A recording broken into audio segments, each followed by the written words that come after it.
How badly do you want this? How badly are you prepared for what's coming?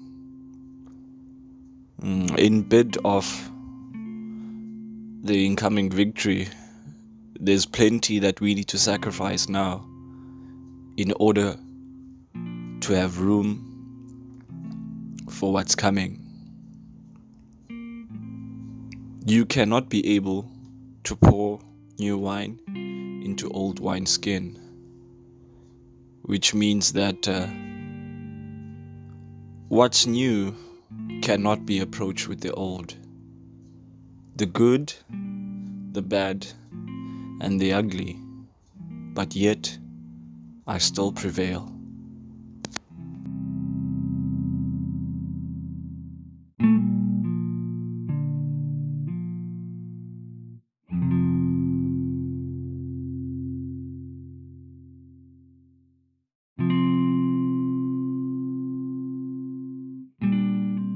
It is honestly okay for me not to be good on my first try.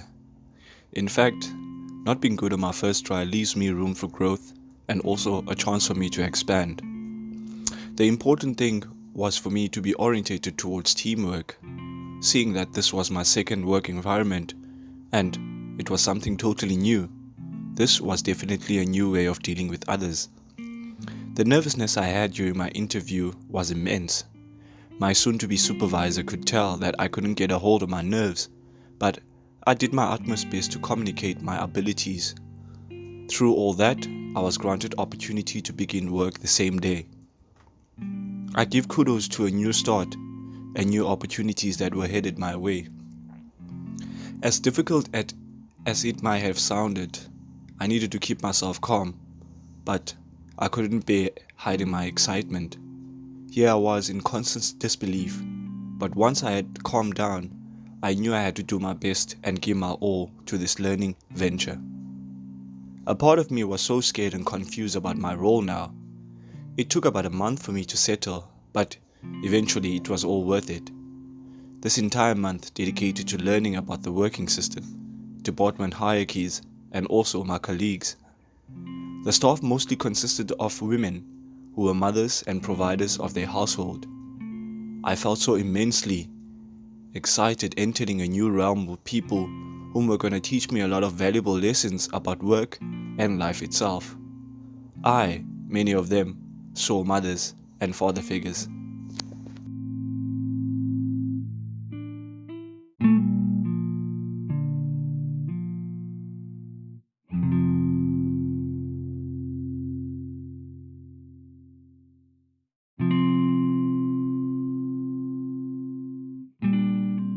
As soon as a month had gone by, I started to get the ball rolling. This was a period in which I started being so confident in myself that I had dedicated my first entire month learning about my work environment. Trust me, it wasn't easy, but at the end of the day, it was worth it. Being in a work environment made me realize that I couldn't be the same person I was at home. A work attitude had to be instilled, and the basics that I learned from high school were now evident to be practiced. The one rule that I had made to myself was always to be earlier than expected, for I could prepare for the day. Half of the day for me is won when I get there on time. This gives me great opportunity to plan and foresee how I would like my day to go. Mix all that with the Isha Kriya meditation process and self-reflection that started being a pivotal part of my well-being, and I was setting up myself for everyday success.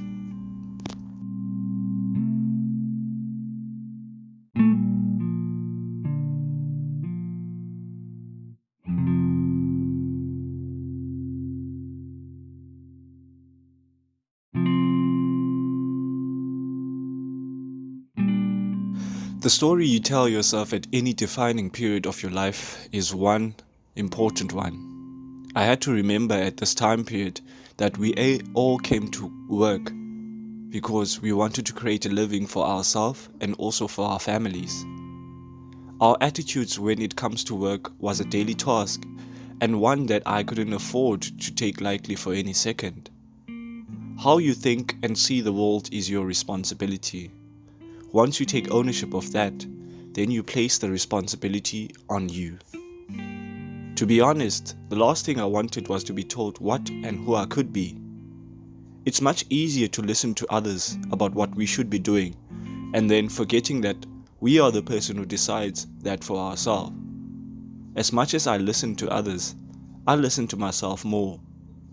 I had to take into consideration I am the person who defines my own journey as I go through it. This is a period in which I started reinforcing my speaking skills. Seeing I was working in a customer service environment, talking to people and passing information was the task of the day. My duty was to phone former contributors of Provident Funds on contact information provided by the company which deducted their funds from their previous employer.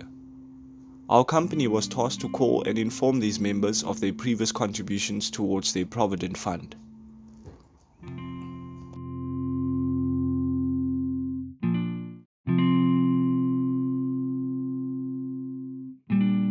My company was mainly tasked to provide paperwork as well as informing these former members of the application process.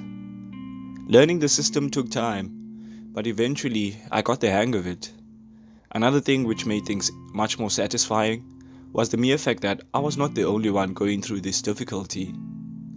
Seeing that I found myself getting this new job opportunity, a neighbor of mine whom I grew up with, who provided me this opportunity, made me settle in quite well. What made it even quite gratifying was the fact that I was an open-minded person due to the meditations I practiced at the time, and this gave me great opportunity to learn about the environment I was in. Now it took a lot of initiative, and I had to place myself in a position which will enable my work environment to be a learning curve. So now, this new person that I had built myself into, I could put to the test.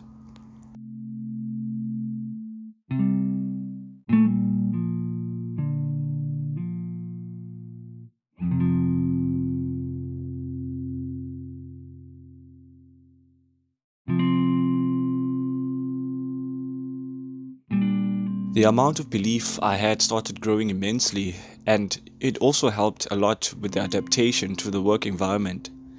Being humble reminded me of how my mother would always tell me that I must always do my best. She really had a funny way of inspiring me, like some sort of reverse psychology.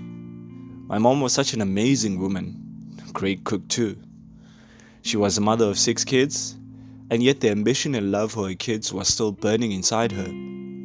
The love she has was so immense. I was in total awe of what that was, and I do know everyone has flaws and mistakes, and that we wouldn't be human if we weren't flawed. Trust me, the best things in life are for free. I chose my mother during this difficult period in her life to be my source of inspiration. I just knew that her prayers for me to find employment were finally being answered, and I was in conflict somehow with how I was doing things. This definitely was partly due to us being emotionally unavailable for each other, as well as we always did things in opposition instead of being in partnership. I'm aware that this internal war I was facing started making me vulnerable. Here I was seeking valuable relationships which made my views differ from how I used to see them. I was quite amazed by the fact that the relationship I had at the time raised my awareness, because I was constantly living compulsively. I couldn't pay minimum to the fact that my mother was not a pivotal part in my growth, so I decided otherwise.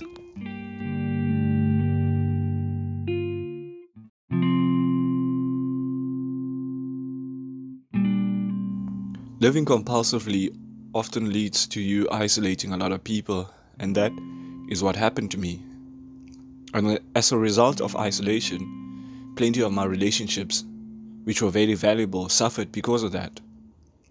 Dealing with this uncertainty and losing sight of what had gotten me here, you as a person need to take time to detach and realign to what has kept you going. being in contact with my older sibling, she really changed my view yet again about how family should be. As angry as she was, she reminded me of what I wanted for me and how best I could enable myself to always be in a position where I'm chasing what I want. Spending the festive season, especially Christmas, and being around family, now I could let my guard down. It previously was not one of the most satisfying feelings ever, but to be honest, the festive season used to be a very draining period because everyone would choose to go their own way. And this one entire year, straight after I had gotten my job, my sister had shown me something quite differently to that. She had this wonderful, beautiful family. She had this daughter. And I was so in admiration of that because this was something new to me. And I'm thankful for the fact that now my eyes were more open to a different version of what family is. Now I could strive for something different. So I really felt at this time period that people started to care about me. I knew I wasn't one of the most cooperative person to be around, but I always knew that my intention were in a good space. And seeing that they were in a good space, I lend my gratitude to her. Because today I'm a man. Her actions will forever be treasured. And the mere fact that she still keeps me at heart is a reminder that wherever you find yourself, forgetting who you are and why you're here, just remember, life is what you make of it. Namaste.